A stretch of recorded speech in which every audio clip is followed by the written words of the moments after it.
नमस्कार, मैं आशुतोष आप सभी का स्वागत करता हूं आपके अपने यूट्यूब चैनल एग्ज़ाम क्रांति 3.0 पर।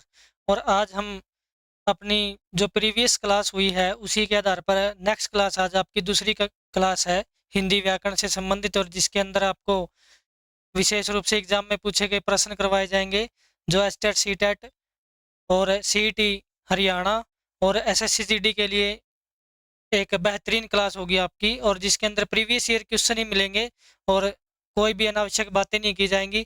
चलिए चलते हैं हमारे आज के पहले प्रश्न की ओर।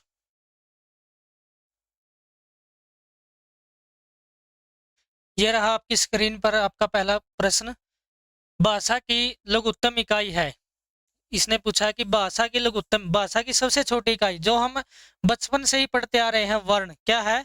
वर्ण। और इसकी एक और परिभाषा आप सभी ने काफी पुस्तकों में पढ़ी होगी, वह छोटे से छोटी ध्वनि जिसके और टुकड़े नहीं हो सकते उसे हम भाषा कहते हैं। तो इसमें ऑप्शन देख लेते हैं एक बार। ऑप्शन ए दिया है शब्द, ऑप्शन बी दिया है पद, और ऑप्शन सी दिया है वाक्य, और ऑप्शन जो डी है वो आपके पास दिया है वर्ण। तो इसका जो राइट आंसर होगा वो होगा वर्ण। और शब्द किसे कहते हैं? वर्णों के सार्थक समूह को शब्द कहते हैं। वर्णों के सार्थक समूह को लिख देता हूं मैं, वर्णों के सार्थक समूह को।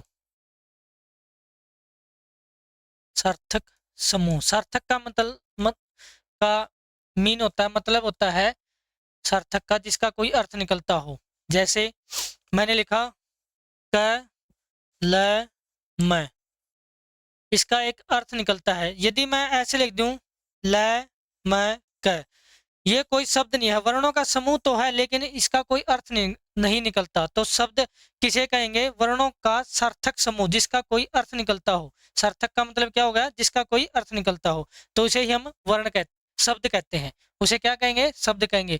और पद, जब जब ये शब्द है ना वाक्य में प्रयुक्त होते हैं, शब्द जब वाक्य में प्रयुक्त होते हैं तो वे क्या बन जाते हैं? पद। क्या बन जाते हैं?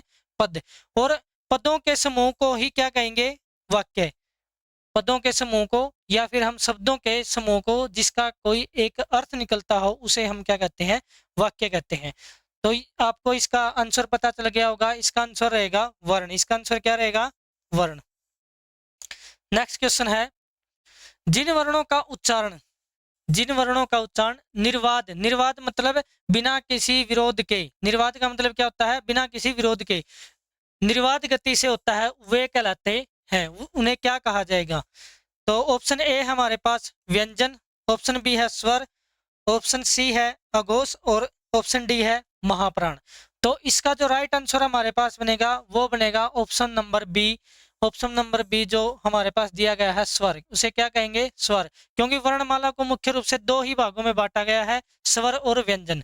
क्या क्या बांटा गया है? स्वर और व्यंजन। और इसकी एक जो सरल परिभाषा है स्वर की वो यह है कि वह वर्ण जो बिना किसी अन्य वर्ण की सहायता से बोले जाते हैं, वे वर्ण जो बिना किसी अन्य वर्ण की सहायता से बोले जाते हैं उन्हें क्या कहते हैं? स्वर कहते हैं। उन्हें क्या कहा जाएगा प्यारे दोस्तों? स्वर कहा जाएगा।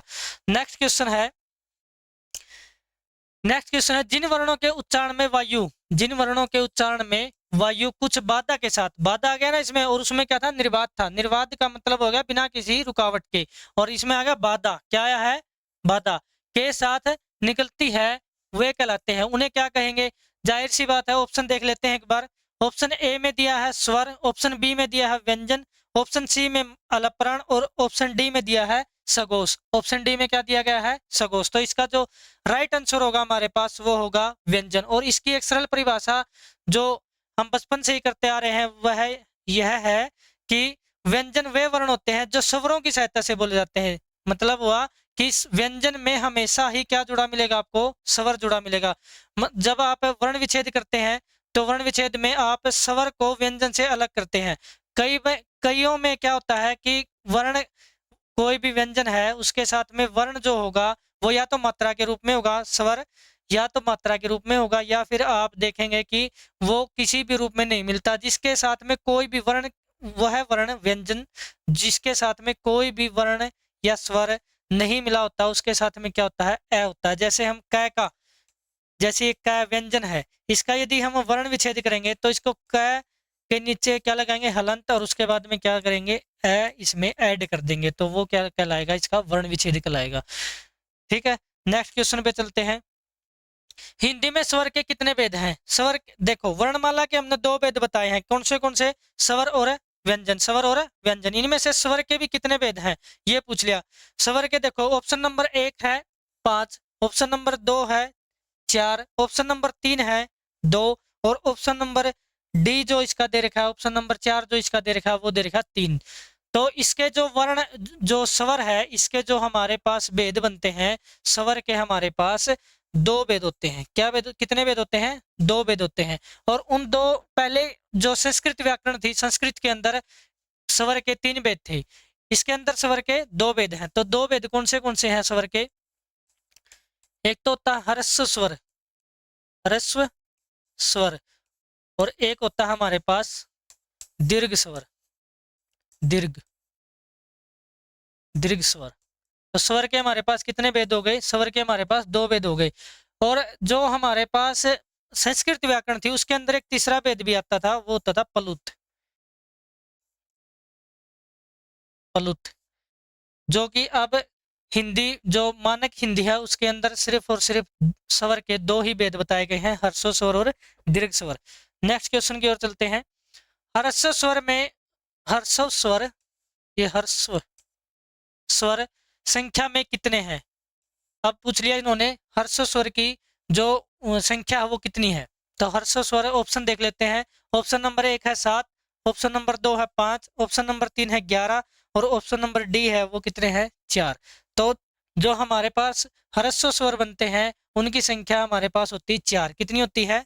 4 होती है। तो मैं बता देता हूं, मैं 4 ह्रस्व स्वर कौन से होते हैं? 4, ए, छोटी ई, छोटा ऊ, और री। ये जो हमारे पास होते हैं, ये होते हैं हमारे पास 4 ह्रस्व स्वर। क्या होते हैं? ह्रस्व स्वर 4 होते हैं, जिनको बोलने में कम से, वे स्वर जिनको बोलने में कम से कम समय लगता है, उन्हें क्या कहेंगे? ह्रस्व स्वर कहेंगे। और उनकी संख्या कितनी है? 4 है। नेक्स्ट क्वेश्चन की ओर चलते हैं। दीर्घ स्वर संख्या में कितने हैं? आप पूछ लिया दीर्घ स्वर संख्या में कितने, पहले पूछा था ह्रस्व स्वर संख्या में कितने हैं। ऑप्शन नंबर ए है 11, ऑप्शन नंबर 2 है 7, ऑप्शन नंबर सी दे रखा है 4, और ऑप्शन नंबर डी दे रखा है 3। तो हमारा जो इसका राइट आंसर बनेगा, वो बनेगा option number B 7, option number B 7। वह 7 कौन से हैं? देखो, पूरे स्वर लिखते हैं। ए, आ, छोटी ई, बड़ी ई, ऊ, बड़ा ऊ, री, ए, आई, ओ, औ। ये हमारे पास स्वर कितने होते हैं? 11। स्वर कितने होते हैं? 11। स्वर कितने होंगे हमारे पास? 11। ये हो गया हमारे पास औ। देखो, ह्रस्व स्वर में हमने बताया था, एक तो ये था ए, एक छोटी ई, एक छोटा ऊ, और एक हमारे पास आया था री। जो बाकी बच गए, कितने बच गए? 7। वो क्या हो गए? वो हो गए दीर्घ स्वर। कौन से हो गए? दीर्घ स्वर। जिसे दोबारा लिख देते हैं। आ, बड़ी ई, ऊ, उसके बाद में ए, आई, ओ, औ। ये हमारे पास में दीर्घ स्वर बचते हैं, जिनकी संख्या हमारे पास कितनी है? 7 है। इनकी संख्या कितनी है? 7। नेक्स्ट क्वेश्चन में चलते हैं। इनमें से ह्रस्व स्वर है, जो पीछे भी बताया गया था, वह ह्रस्व स्वर कौन से होते हैं? तो पहला ऑप्शन दे रखा है ए और आई, ऑप्शन बी दे रखा है ए और ऊ, ए और ऊ, और ऑप्शन जो सी है वो है आ और औ, आ और औ, और ऑप्शन डी जो दे रखा है वो दे रखा है ई और बड़ी ई और बड़ा ऊ। तो इसमें जो पीछे क्वेश्चन में ही बताया गया था, तो वो क्या होगा? ऑप्शन नंबर बी, ए, ए और छोटा ऊ। तो ये क्या हो गया? ह्रस्व स्वर। ये क्या हो गया? ह्रस्व स्वर। नेक्स्ट क्वेश्चन की ओर चलते हैं। निम्न में से दीर्घ स्वर है, इनमें से दीर्घ स्वर कौन सा है? देखो, ऑप्शन ए है ए, आ, ऑप्शन बी है छोटी ई, बड़ा ऊ, ऑप्शन सी है आ और बड़ी ई, और ऑप्शन नंबर डी है ऊ और री, ऊ और री। तो इसका जो राइट आंसर बनेगा, वो बनेगा ऑप्शन नंबर सी, आ और बड़ी ई, ये किसके अंदर आते हैं? ये किसके अंदर आते हैं? दीर्घ स्वर के अंदर आते हैं। नेक्स्ट क्वेश्चन की ओर चलते हैं। कैसे मैं तक व्यंजन कहलाते हैं? जो कैसे कैसे शुरू होते हैं और मैं तक जाते हैं, उन व्यंजनों का एक नाम है। उन व्यंजनों को क्या कहेंगे? उन व्यंजनों को क्या कहेंगे? तो ऑप्शन देख लेते हैं एक बार। नंबर ए है, ऑप्शन नंबर 1 अंतस्थ व्यंजन। ऑप्शन नंबर बी दे रखा है स्पर्श व्यंजन। ऑप्शन ऑप्शन नंबर सी दे रखा है ऊष्म व्यंजन। और ऑप्शन नंबर डी दे रखा है, वो दे रखा है संयुक्त व्यंजन। तो इसका जो राइट आंसर बनेगा वो हमारे पास बनेगा स्पर्श व्यंजन। क्या बनेगा? स्पर्श व्यंजन वे होते हैं जो व्यंजन उच्चारण के समय मुख के किसी न किसी भाग को स्पर्श करके उसका उच्चारण स्थान निकलता है, उन्हें ही हम क्या कहते हैं? स्पर्श व्यंजन। स्पर्श का मतलब होता है छूना। तो जीभ हमारी, जो जीभ है वो, जो हमारा मुख है उसके अंदर किसी न किसी, जैसे दांत को छू सकती है या फिर होठों को या मूर्धा या तालु, इनसे छूकर जो वर्णों का उच्चारण होता है उन्हें कहेंगे स्पर्श व्यंजन। और वे कौन से वे हैं? कै से लेकर मैं तक, कै से लेकर मैं तक। नेक्स्ट क्वेश्चन की ओर चलते हैं। यह आ गया य र ल व, य र ल व व्यंजन है। इनका भी नाम बताना भाई, ये कौन से व्यंजन है? देखो ऑप्शन ए दे रखा है ऊष्म व्यंजन है, ऑप्शन बी है स्पर्श व्यंजन, ऑप्शन सी है अंतस्थ व्यंजन और ऑप्शन डी है संयुक्त आएगा संयुक्त व्यंजन। यहाँ पे क्या आएगा? संयुक्त व्यंजन। तो जो ऑप्शन नंबर य र ल व, य र ल व ये व्यंजन है, वो उन व्यंजनों को क्या कहा जाएगा? उनका नाम क्या दिया गया है? जैसे पीछे हमने किए थे कि कैसे मैं तक कौन से कहलाए थे? स्पर्श। तो उसके बाद में जो हमारे पास आएगा ऑप्शन नंबर सी है, इसका राइट आंसर होगा, वो होगा अंतस्थ व्यंजन। इनकी संख्या कितनी है? 4 है। इनकी संख्या कितनी है? 4, जो ऊपर लिखे भी गए हैं ये रहे सारे। ठीक है, तो नेक्स्ट क्वेश्चन की ओर चलते हैं। नेक्स्ट जो प्रश्न है हमारा वो है, इनमें से अयोगवाह है, अयोगवाह वर्ण है, अयोगवाह वर्ण कौन कौन से हैं? देखो ये हो गया ड़ और ढ, ये हो गया अंग और अह, ऑप्शन नंबर सी है य और व, और ये है ओ और औ। समझ में आया?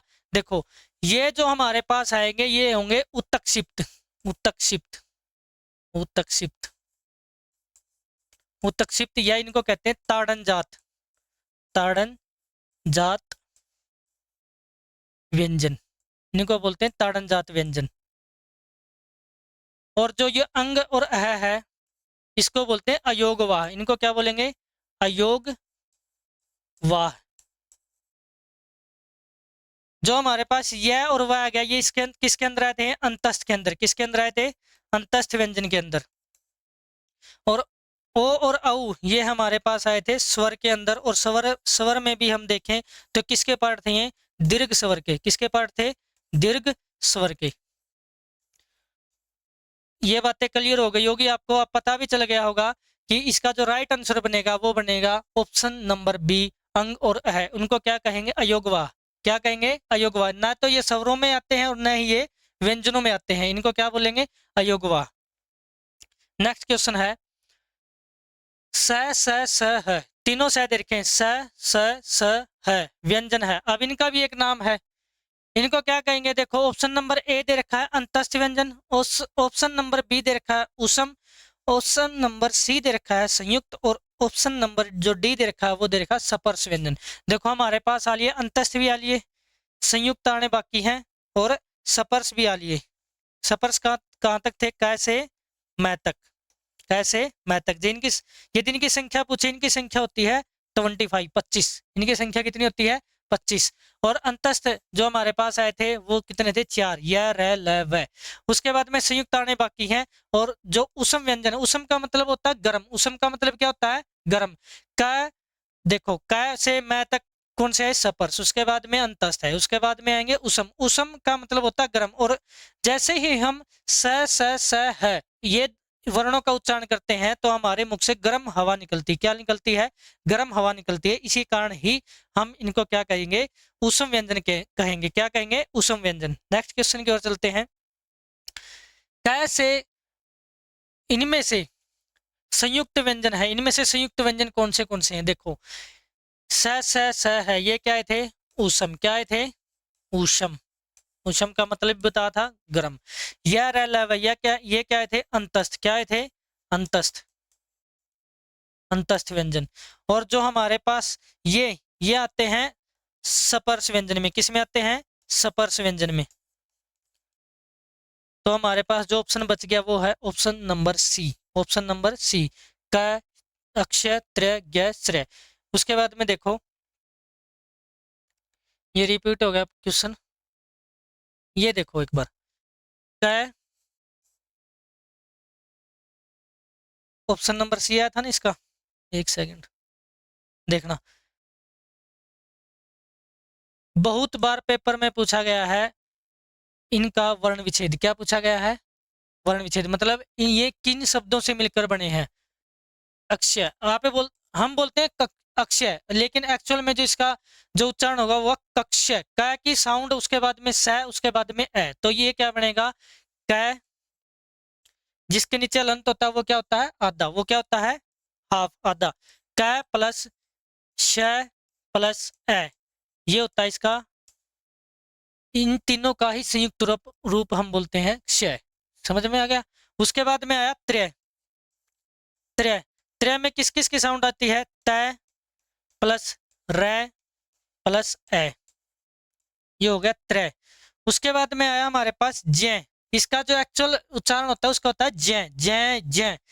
उसके बाद में आया जय, जय प्लस य प्लस ए, इन तीनों का सम्मिलित रूप ही जय होता है। जैसे हम बोलते हैं विज्ञान, क्या बोलते हैं? विज्ञान, लेकिन एक्चुअल में जिसका उच्चारण होगा वो होगा विज्ञान। क्या होगा? विज्ञान। उसके बाद में आता है श्रेय। श्रेय, श्रेय के अंदर आता है श प्लस रे प्लस ए, ये होते हैं हमारे चार संयुक्त व्यंजन। इनका जो ये बिल्कुल पेपर में आने वाली चीज है, बिल्कुल पेपर में आने वाली चीज, बहुत बार क्वेश्चन आया है पेपर में ये। तो आज की क्लास में बस इतना ही, फिर कभी मिलते हैं आपको अगली क्लास के अंदर। तब तक के लिए नमस्कार, जय हिंद, जय भारत। यदि आपको ये सेशन अच्छा लगे तो अपने दोस्तों के साथ शेयर जरूर करें और कमेंट सेक्शन में अपनी राय जरूर दें। धन्यवाद, जय हिंद, जय भारत।